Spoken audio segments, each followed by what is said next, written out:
Professor Falk Kiefer researches addiction. To find out how sugar acts on the brain, he shows the participants in the MRI pictures of different meals and analyzes the reaction of the brain.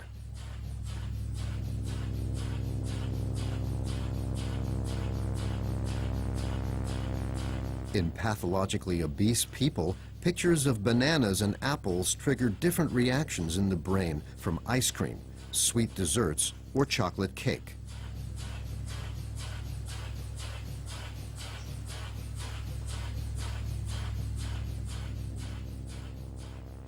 When we look at obese patients in the scanner and show them pictures of sugary foods, cream cakes or so, then a particular area of the brain, the mesolimbic reward system, responds. We know this region well from other addictive illnesses. You can see a lot of activity at the moment when we provide sugar stimuli.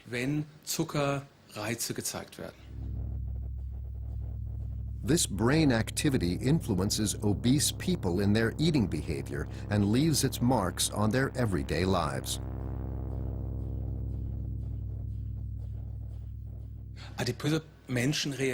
Obese people react very differently to sugar stimuli in their environment. This dopamine reward system means that everything to do with the consumption of sugar is marked as something important, worthy of attention. So if you go down the street as an obese person, then you will probably give the ice cream parlor or McDonald's more attention than a neutral, non-obese person. Ganz neutral auf viele Reize gucken, die dort sind. 3 years ago, Ulrike Ocker weighed 300 kilograms and ate several bars of chocolate every day. She only managed to lose weight when her stomach was stapled. I just couldn't live without chocolate anymore. Just like an alcoholic needs his beer every day, I needed my chocolate.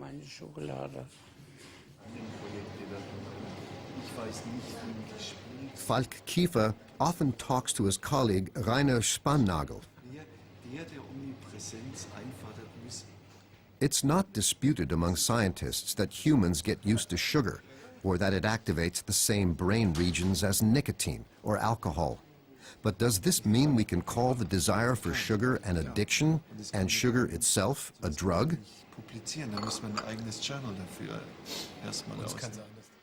Professor Spannagel is looking into whether high sugar consumption alters our brains in experiments with laboratory rats.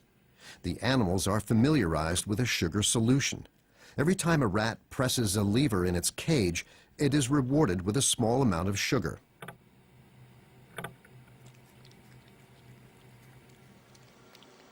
Some rats press like mad, up to 330 times during a 30-minute session. Professor Spannagel discovers that the craving for sugar leads to molecular restructuring of the rat's brain. Those aren't short-term changes. Rather, the brain's reward system remembers, and this can signal a desire for sugar solution at a later stage. Once established, the desire for sugar remains. The scientists think it likely that this restructuring happens in the human brain too.